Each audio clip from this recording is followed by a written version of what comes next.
I briefly showed this aloe towards the end of a video where I was transplanting a peace lily into a larger pot. I meant to get after this right away after that, but you know, one thing leads to another. I ended up just setting it on a table in front of a west window, picks up a couple hours of sunlight, but now it's too big for the area, and I'm also having a more difficult time watering it. When I hit the point where I could no longer pick that plant up and bring it into a utility room to water it, I ended up putting it in this bin here that holds water. So when I would water it, knowing it was gonna go over the side of the pot because the soil was dry, but I would allow it to pool on the bottom about an inch. And then it would just wick up that clay pot. So it worked great for over 2 years. And what happened is the aloe vera, it started getting bigger and bigger, was holding itself upright. Eventually though, aloe holds so much water, it got too heavy, and these larger branches, let's call them, they fell, and it just collapsed like a pancake.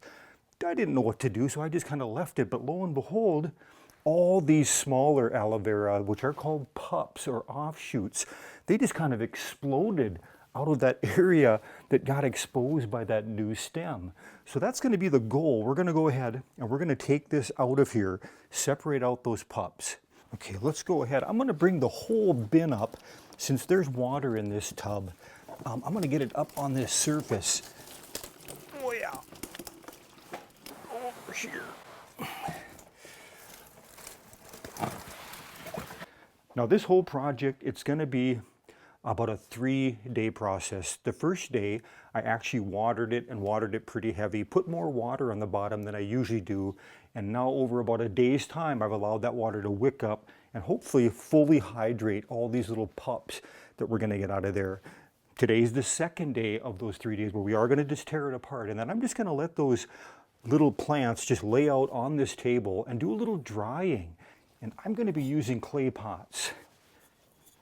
Now the clay, the nice thing about that is succulents, cacti, they like to dry out, you know, shortly after you're watering them. So the clay is porous and it dries out quickly. If you're going to be using a ceramic pot that has a coating, that glazing on the outside, now you don't really have that ability for it to dry out as quickly because that glazing, it's almost like just putting a sheet of plastic around it or even just using a plastic pot.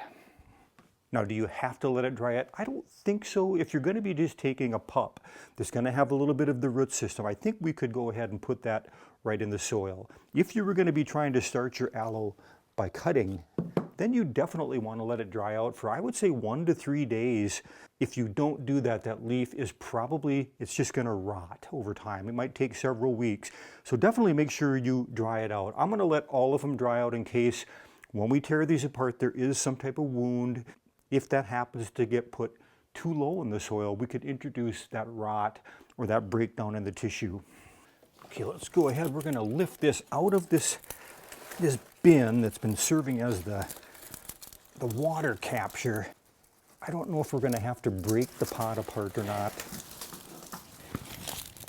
I can see now where that bin not only helped to capture that water, allow that root system to hydrate, but it was offering as a support to stand it up.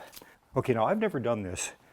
I've done quite a bit of reading about it as far as what to do, but that's never the same as when you actually get after it yourself. I think the thing is the person's just gotta just not worry about breaking it apart. Oh my gosh, that thing that came off of there so easy. I thought it would be a little bit tighter in there. If you come in for a closer look there, it's interesting. The bottom of that root system, there's nothing there. So I wonder by having it in the water in that bin, if it almost wasn't too much water for the root system. I'm a little surprised that that wick action was working as well as it did.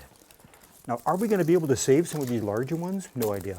I'm not even sure how we rip this apart other than just tearing it. I do have a couple knives on hand too. There we go.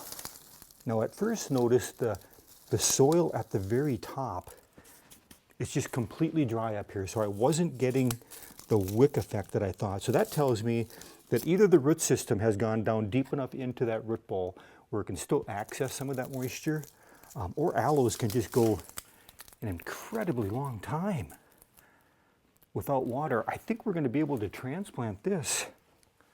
That's probably going to be enough root system to start another plant. Now, I don't know if this is going to be a net gain as far as saving space by the time I end up with all these additional plants. Yeah, I don't see where a knife would do me any good in here. It's really just a matter of using your hands. Okay, here we've got a situation.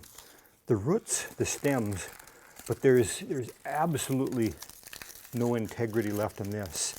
It seems to me, now that might be enough. Some of these, I don't know that we're going to save. We might end up with this whole project just going after the smallest ones.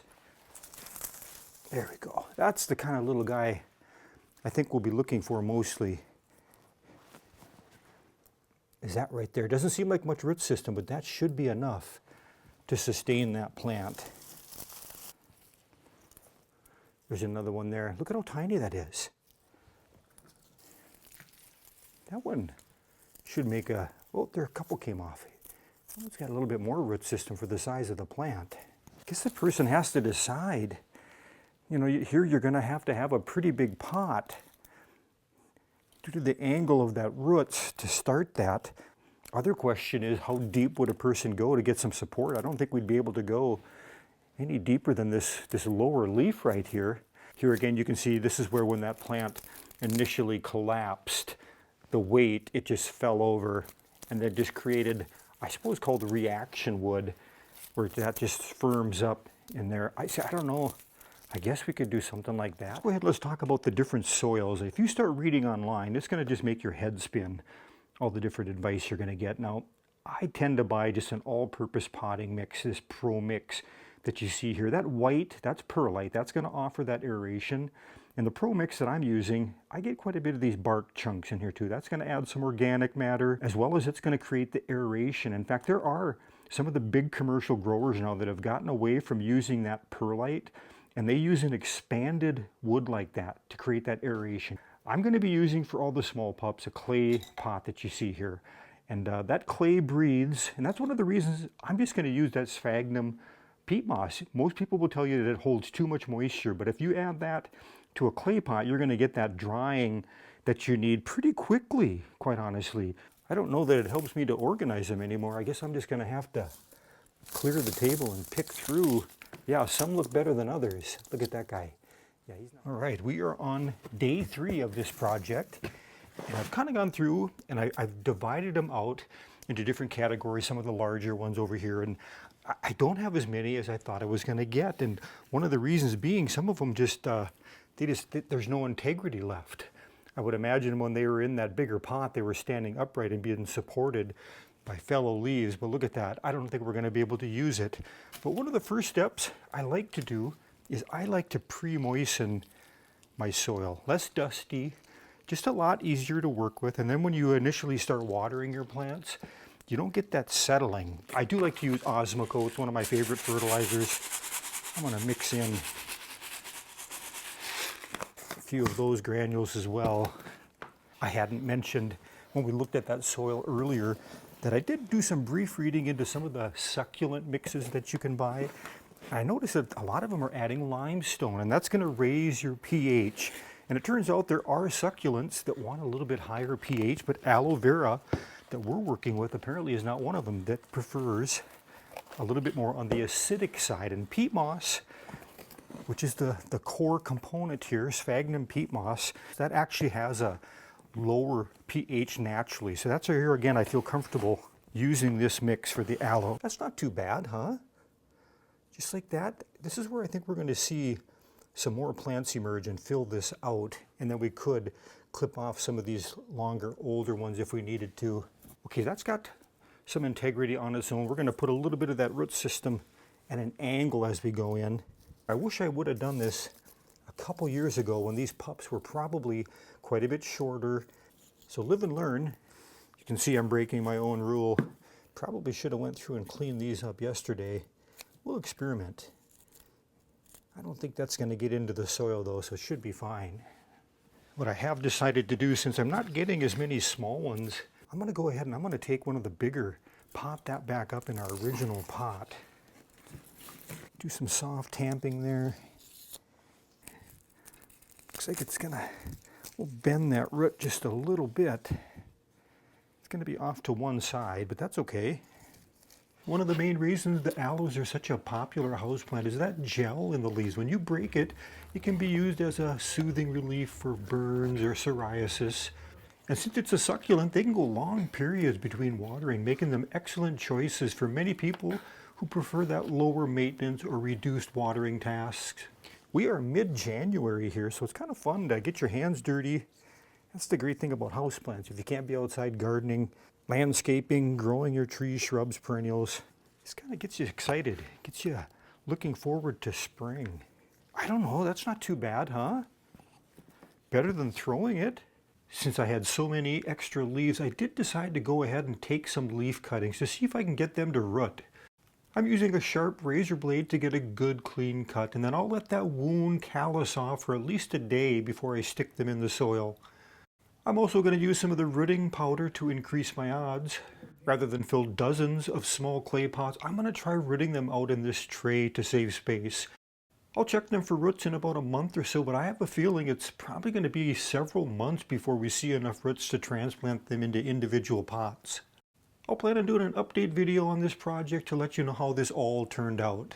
And since we get attached to plants, I've had this so long, I did decide to go ahead and pot up a couple more of those larger divisions. This container's clay, but it does have that glazing on the outside, so I'll have to be a little bit more careful not to overwater this one, since it's not going to dry out as quickly as just that basic clay. When you're growing your aloe indoors, they'll actually tolerate a wide range of conditions, but they'll thrive in areas with full indirect sunlight. Full sun usually refers to any sunlight exceeding about 6 hours a day. Indirect sunlight then is found in a well-lit spot where the sun rays don't hit the plant directly. But since windows, curtains, blinds, they all filter out and block the sun's intense rays, there's nothing wrong with your plant receiving a few hours of that direct sun each day inside a window. It's just not necessary for great results. We're all cleaned up, and I guess that turned out quite a bit different than I expected. I thought we were going to get quite a few more plants that would have looked a little bit better, but it was just due to that integrity of the plant. So that's my advice that I'll leave you with. If you're going to do something like that, try to get those pups divided out and transplanted when they're a little bit shorter. All the same, I'm hoping the garden center that I have nearby will take some of these plants off my hands, and maybe they can experiment and try some of those cuttings. Thanks for stopping by Garden Hike. I appreciate it. We'll see you again next video.